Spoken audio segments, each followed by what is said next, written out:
Warning, this content may be upsetting or disturbing to some audiences. What is it like to be a drug dealer? In a single word, being a drug dealer was exhilarating. Immense rewards, more than I realized at the time, but also unbelievable stress, unavoidable paranoia, and most difficult of all, an existence in a world that does not exist by traditional standards. I can't speak to what it's like peddling product on the street or life as a cartel kingpin. But I can tell you what my experience of being a mid-level trafficker was like. My entry into trafficking came about suddenly and ended just as quickly, turning those years into blazing memories, grandiose and traumatic. It's not easy to put into words and probably best said through experience. Towards the end of my freshman year at a California college, I found out that you could successfully ship weed. But that was only part of the puzzle. What made this all possible was a friend at a prestigious Ivy League school on the East Coast. We eventually scraped together enough money to buy a quarter pound before the end of the school year. Roughly $1,200 at the time, and I sent it to my counterpart. It was enjoyed by a small group of friends, and that was it. While the profit margin on selling a QP wasn't bad, several $100s, it wasn't enough to make clear that putting in the work to build the infrastructure could be more than worthwhile. It was one of the critical moves that led to me and this best friend and partner spending the next few years of our lives fine-tuning our trafficking craft. That summer, I spent in New York, where I was working for a prominent plaintiff's law firm. Already my third summer of working at a law firm, I was dedicated to going to law school and becoming an attorney. But another critical experience put me on the path towards trafficking. While out with my friends one night, we were hassled by police after a fight. Having weed on my person meant I would be spending the night in New York's central lockup. The only white person booked that night made for a lot of conversation, mostly revolving around the unfortunate circumstances that led to our arrests. But more importantly, the discussions over weed prices in various states sealed in my mind an opportunity too good to pass up. Fast forward 2 years, I had made enough connections that I was able to secure a front. For those who don't know what that means, you give me a pound, I give you the money 2 weeks later. This is how most weed is sold, as small-time distributors or beginning traffickers don't usually have the cash to pay for a product up front. While I now had the connection to get product without paying up front, I still had to convince my friend that he could sell a pound. At that point, neither of us had any idea. And the idea of sending $3,500 worth of weed through the mail with no guarantee that it would get there or any guarantee that it would sell, was nerve-wracking to say the least. But I was young and foolish, eager to make money, and willing to take the risk. With much relief, the pound arrived at our address back east, and while it took twice as long to sell than we expected, the profit margin was some 35% of the investment, giving us a taste of what was to come. By junior year, my friend and I were basically supplying the entire school with our weed. We were selling 3 pounds a week minimum. But we were starting to exhaust our residential mailing addresses and struggling to return cash to California in a timely manner. Our sales were limited only by our trafficking infrastructure as opposed to our capital, because at this point, my connections were happy to supply the product. Sometime around the end of the first semester junior year is when we started losing product. We lost our first package, a 3-pack worth roughly 12 grand, which was a substantial hit and easily cut our cash on hand in half. Common sense might have told us to quit while ahead. But we, by this point, were still willing to take astronomical risks, because how else can 2 unemployed college students make 3 grand a week? So after letting any heat die down, we went back to business. Coming back to the second semester, we caught 2 fairly large breaks in both intelligence and connections. Not only did we find a way to pass commercial shipping security tests, we secured an in at the law school mailroom where we could send literally any amount of packages, and for the next several years, we never lost product to this location. Towards the end of our junior year, we had solved a lot of our risk issues and had been able to increase our shipments to 5 pounds a week, sometimes more. saving up enough cash so that our prices in California allowed us to make some $2,000 on average per pound. We were eager to make the rest of the school year count and knew that several major events were coming up. This is when cocaine came into the picture. Mostly through luck, we had stumbled upon an excellent cocaine connection. Not only was the product top-notch, it was cheap as hell. It was, however, in Texas, not a convenient location, but that didn't stop us from packing our bags and driving overnight to Texas to buy our first kilo. That first purchase made for a risky investment, having to spend $22,000 on a kilo of cocaine for only a few events we knew were prime for that product. Why risk didn't factor into the investment, I'm not really sure. We were so determined to squeeze out every ounce of profit out of this school. We didn't allow ourselves enough time to build a clientele or dealing standards. And on top of that, we were on a path and there was no turning back, meaning that once we were back on front for weed and our prices suffered. We had to discount our cocaine just to move it before the end of the semester, meaning our investment didn't play out quite as we had expected. Caveat: Ivy Leaguers buy a lot of coke before finals. So while my friend, a finance major, for the investment, blinded by potential returns, reality played out quite differently. We made a scant profit on a $20,000 investment. Hardly worth the time or risk. By the end of junior year, we had done well but made some critical mistakes. We had established a viable trafficking system but lost considerable product. Not a deal breaker but substantial. Money packages had been replaced by expensive flights that were taking a toll on my health and academics. We had built a distribution network and made our connections a lot of money.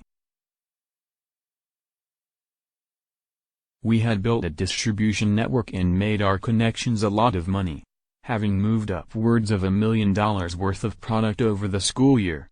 We calculated that over $100,000 was spent cumulatively through living and business expenses, mostly in the form of flights, shipping and prepaid cell phones. But we had lived lavishly that year and were able to split some $50,000 going into the summer. I spent the first month of the summer working in a law firm, my last stint in the legal profession after some 4 summers. I spent the next 2 months in Bali. When senior year rolled around I was feeling ambivalent but still very committed. But stress was starting to take a toll, my grades were shit, and while I wasn't overly paranoid, the sight of a cop would make my heart skip a beat. I was 23 and my hair was starting to turn gray. None of those signs caused me to slow down though. Our business was flowing smoothly, selling the usual 5 pounds a week, sent to the mailroom of course. We were sending a few additional pounds to various residential locations and had invested in a safe house where we kept cash and product. We had finally established a distribution network for cocaine, and that quickly started to pay off. The business wasn't booming but it was turning more than 50% profit margin. But the toll of operating this business was really starting to add up. What started as a profitably hobby was turning into a full-time profession. But our business wasn't without problems. We were losing too many of our cash packages, at a tune of $10,000 apiece. Oftentimes almost a week's worth of work. But our weed was still getting there no problem, so we moved more and more towards flights. My partner, who was a more serious student, was less willing to fly and more willing to lose cash, while I was the opposite. Consequently, I spent a lot of time in the air. I'd travel to a location, pick up cash, and fly back with $40,000 strapped to my chest. I had already written off school as a determinant for my future and was disillusioned with education through my experiences trafficking, convinced in part, that I had a future as drug dealer for life. I was living out of multiple locations around the Bay Area and had bought a new car for $30,000. Spending money on friends and expensive dinners, lavish purchases and non-business related travel. Life was good. So we expanded. We started selling weed in Texas. The clientele was there, the market was there, but building the infrastructure was tricky. On a one-way flight out of Texas, I was nearly stopped by a TSA agent, and then allowed to move forward only because the line was backing up. In retrospect, it was a very close call. I had a lot of cash strapped to my chest and legs.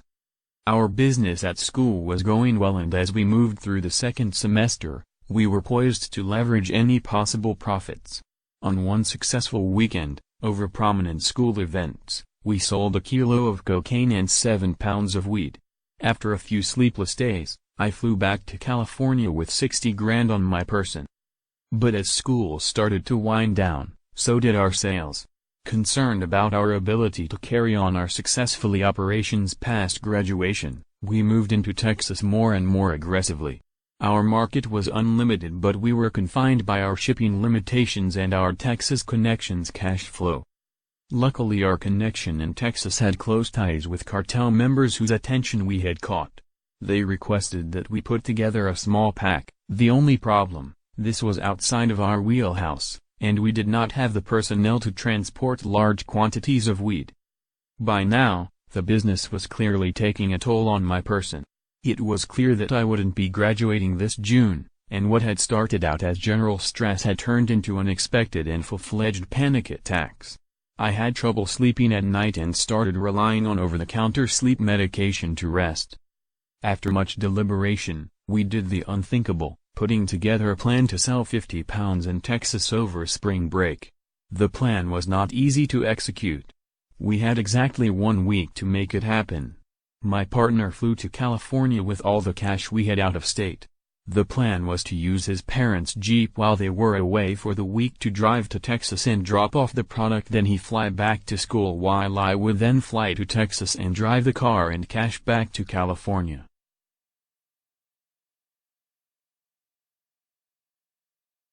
I greeted my friend at the airport and we went back to his house, collecting our cash and heading up to Humboldt where I was meeting our California connection. After many hours, driving around looking at our options, we finally settled on product and spent 2 hours vacuum sealing the weed so that I could drive it back to the Bay Area. I left just before dark, for a 7-hour drive after eating just an apple for the day. NBSP. I was unbelievably nervous. I had never driven that much weed before, and the only way from Humboldt to the Bay Area is through a stretch of road called the Gauntlet, which should speak for itself. I had one spotter driving in front, and another behind me. The hours passed slowly as I weaved through traffic in the dark, often losing my spotter and trailing car. I left my partner's house at 7 a.m. that morning and finally returned at 1 a.m. the next day. But this was just the beginning. I spent the rest of the night and the next morning vacuum sealing the product and packing the car. Then my friend left for Texas. A few nerve-wracking days later, he arrived at the location, where things got off to a bumpy start. Our connection lost a small amount of product in an unfortunate robbery situation, but the cartel purchased the rest of our product for just over 200 grand. We were more than halfway there. I arrived the next night in Texas at 12 a.m. My friend picked me up at the airport and we went back to a location outside of Houston. For the first time in my life, I held nearly $250,000 in cash. A triumph to say the least. I was 23 years old. I left at 4 a.m. that morning without sleeping. There was not a single car on the road. Then out of nowhere, a car starts trailing me. Seconds later, lights flash and that car is pulled over.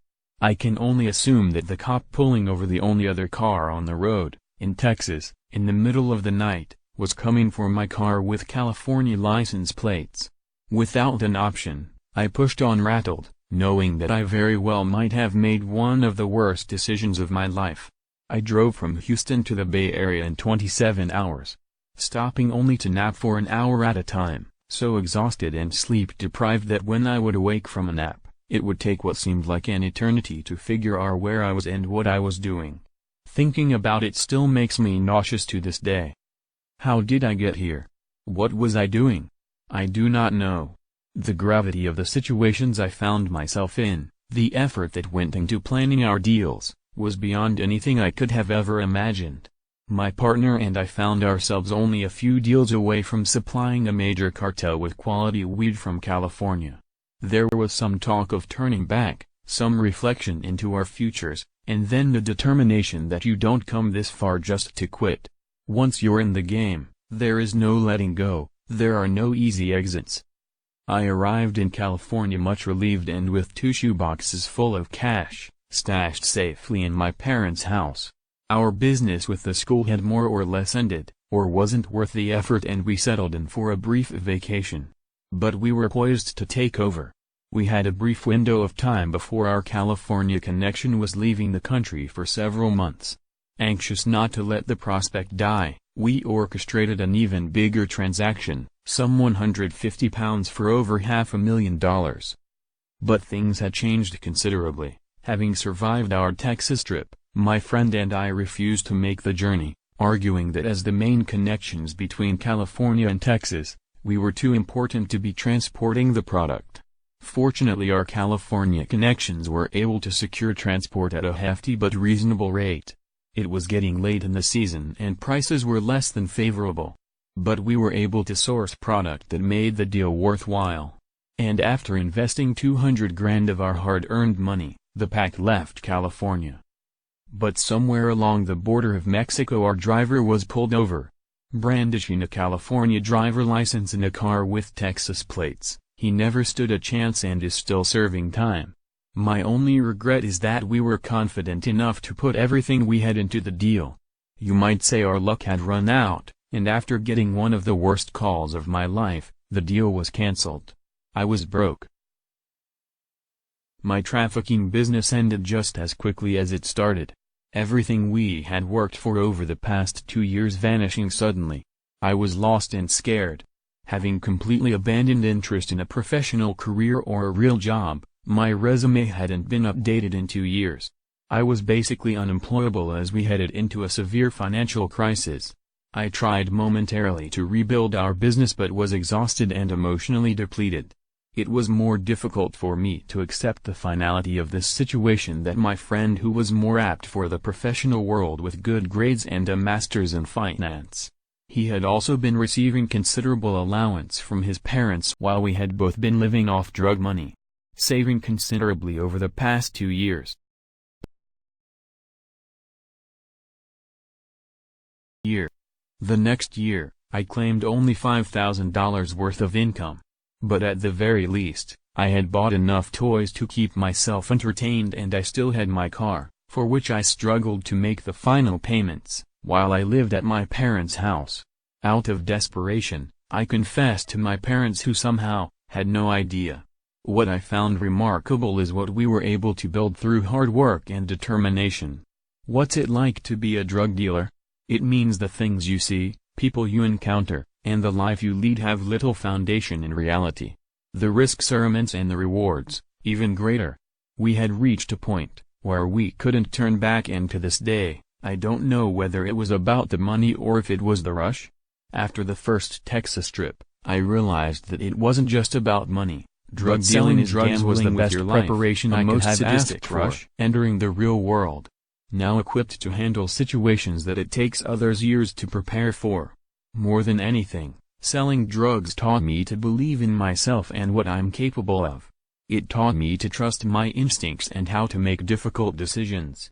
I was the kid in high school that teachers and good students wrote off. But looking back, even with my stint as a drug dealer, few people in my past can compare successes to that which I have experienced. Of course, with that success came immense failure, for better or for worse. And the toll it took on my health and psyche probably wasn't worth it. But had it not been for those experiences, I wouldn't be where I am at now. After some time, I was fortunate enough to land an excellent position at a startup in LA that suits my personality perfectly. My friend and I reminisce fondly, wondering what life would have been like had that one deal gone through. Thank you for making it all the way to the end. Subscribe for more stories outside of Reddit. Got a story or suggestion? Leave a comment below.